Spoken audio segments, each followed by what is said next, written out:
Assalamualaikum warahmatullahi wabarakatuh. Perkenalkan, nama saya Tiara Miriam Nurbaiti, absen 34.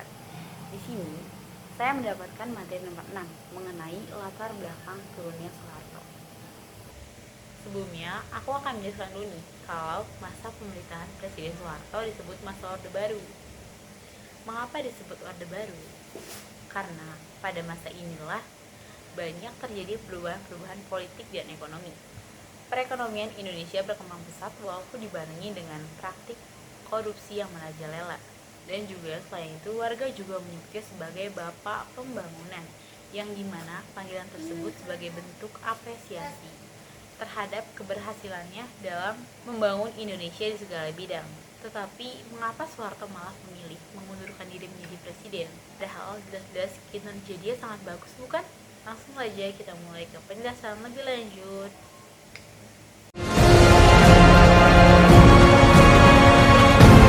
Pada masa pemilu, pembungkaman aspirasi hingga sebagaimana watak rezim Orde Baru. Suara kritis ketika ditutup rapat. Pada pertengahan 1997 setelah pemilu, Thailand dihajar krisis ekonomi yang menyebabkan mata uang barat anjlok nilainya. Krisis ini merambat pula sampai Indonesia, yang berdampak pada turunnya harga rupiah. Pada Desember 1997, kondisi ini lantas membuat para investor menarik dananya dari Indonesia, yang semakin membuat krisis semakin sulit dikendalikan. Di saat yang bersamaan, cadangan devisa terus menipis. Di titik ini, Soeharto seperti kehabisan akal, dan pada akhirnya meminta bantuan IMF untuk menyelamatkan Indonesia dari krisis. IMF bersedia membantu, tetapi dengan beberapa syarat. Salah satu syaratnya adalah dengan menutup 16 bank yang likuiditasnya tidak sehat. Pemerintah mengiyakan, tapi sayangnya penutupan tersebut justru menarik besar-besaran dana milik nasabah. Pada Januari 1998, krisis ekonomi dibarengi dengan krisis politik yang mengacaukan pemerintahan Orde Baru, mulai dari inflasi yang tinggi dan kemiskinan akut. Dan ada juga praktik yang dibangun oleh Orde Baru, seperti kenaikan harga sembako, kelangkaan kebutuhan sehari-hari, dan PHK massal. Praktik ini sengaja dibangun yang hanya menguntungkan Soeharto dan keluarganya. Tetapi Soeharto malah menyebut krisis ekonomi merupakan rekayasa politik dan bagian dari permainan kelompok yang tak suka terhadap kepemimpinannya. Tidak hanya krisis ekonomi yang menjadikan turunnya Soeharto sebagai presiden, gerakan mahasiswa juga menuntut adanya reformasi sehingga membuat Soeharto tumbang. Pada 12 Mei, 4 mahasiswa Trisakti meninggal dunia setelah ditembak aparat keamanan saat berunjuk rasa di depan kampusnya Grogol, Jakarta Barat. Para mahasiswa ditembak aparat keamanan setelah terlibat bentrok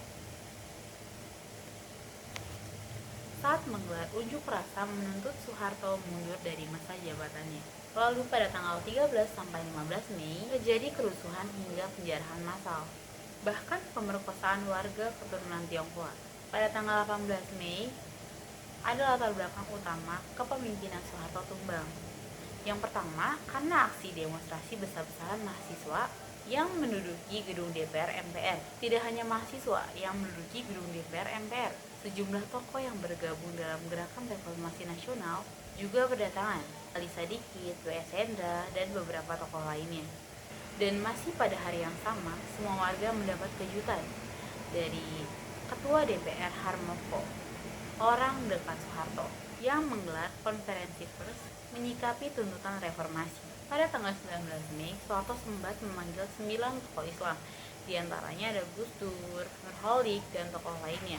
Namun, tokoh-tokoh ini menolak untuk bergabung dengan Komite Reformasi Nasional. Mereka menyampaikan pesan bahwa rakyat Indonesia menginginkan Soeharto mundur dari jabatannya. Dan di malam sebelum pengunduran diri, 14 menteri juga menolak bergabung dengan Komite Reformasi Nasional. Tepat tanggal 21 Mei 1998, runtuhlah rezim Orde Baru.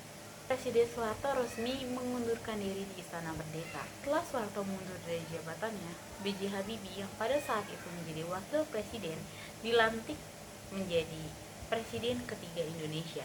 Dilantik di Mahkamah Agung karena di seluruh sudut gedung DPR MPR masih diduduki mahasiswa. Sekian latar belakang penurunan Soeharto. Kurang lebihnya mohon maaf. Wassalamualaikum warahmatullahi wabarakatuh.